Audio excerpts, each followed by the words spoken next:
So when I was 19, I followed that impulse and the guidance of my mother, and I went into the military.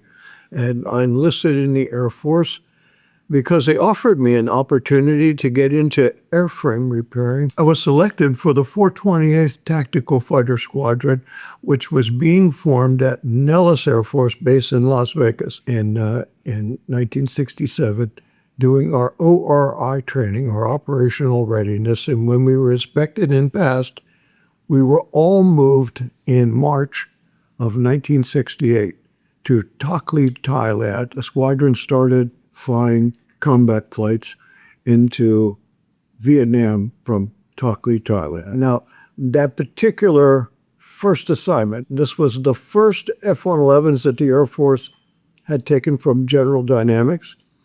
The aircraft was cleared for assignment to combat missions. There was some flaw in the design of the aircraft. And after about a month of flying, the airplane crashed. And then a few days later, another one crashed. So then we were grounded. And so that was largely our experience for a few months until they found out what was the cause. We flew high-speed taxi runs.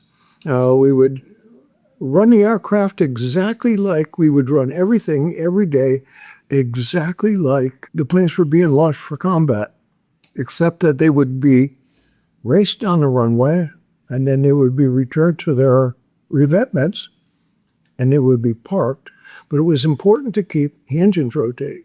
It was important to keep the wheels, hydraulic fluid, fuel, all of that has to be used. The aircraft can't just sit. And so we flew high-speed taxi runs for several months.